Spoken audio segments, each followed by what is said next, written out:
Nous allons voir un certain nombre de notions qui permettent de comprendre le fonctionnement de l'État fédéral. Quelques définitions tout d'abord. La Suisse est un État à la fois démocratique et à la fois fédéraliste. La Suisse est également un État qui pratique la séparation des pouvoirs. On distingue classiquement trois pouvoirs: le pouvoir exécutif, le pouvoir législatif et le pouvoir judiciaire. La Suisse, en outre, vit sous un régime constitutionnel. Et enfin, la Suisse a trois niveaux d'autorité politique. Il s'agit maintenant de définir tous ces termes et de bien les comprendre. Tout d'abord, la démocratie. Nous allons voir qu'il y a plusieurs types de démocratie. Ces démocraties peuvent être de trois types: la démocratie directe, la démocratie représentative et la démocratie semi-directe. En Suisse, vu nos institutions, nous possédons les trois types de démocratie. Tout d'abord, la démocratie directe. C'est un régime politique qui est issu de l'Antiquité et qui est assez simple. C'est le peuple qui exerce directement sa souveraineté sans intermédiaire. On le voit encore dans certains cantons à travers la Landsgemeinde, qui est le vote à main levée, tel qu'on le voit sur cette image.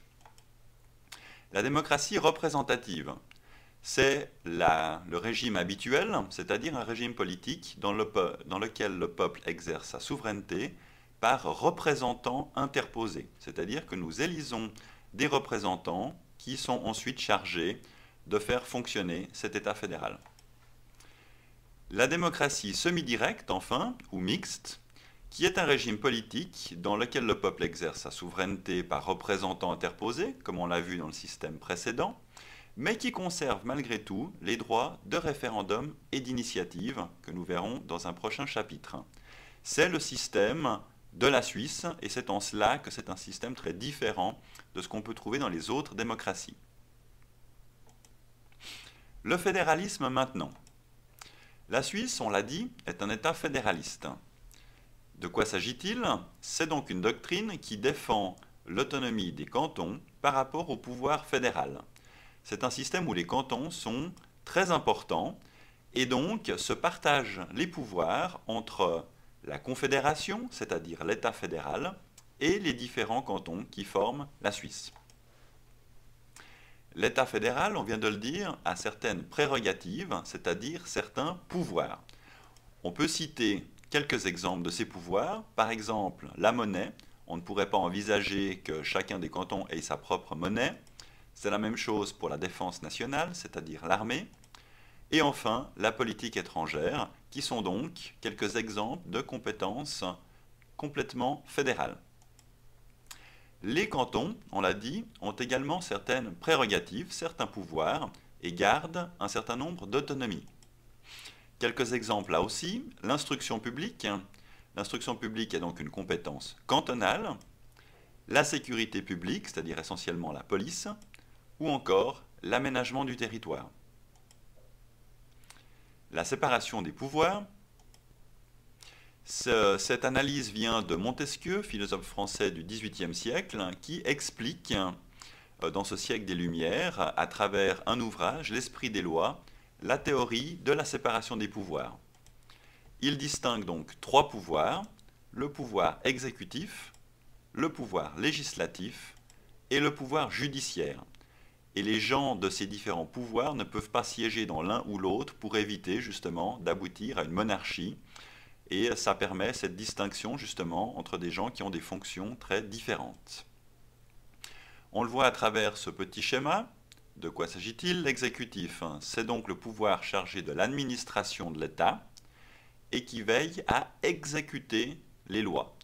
Ces lois sont élaborées par le législatif, qui est donc chargé de construire et d'élaborer les différentes lois, et enfin le judiciaire, qui est chargé de rendre la justice.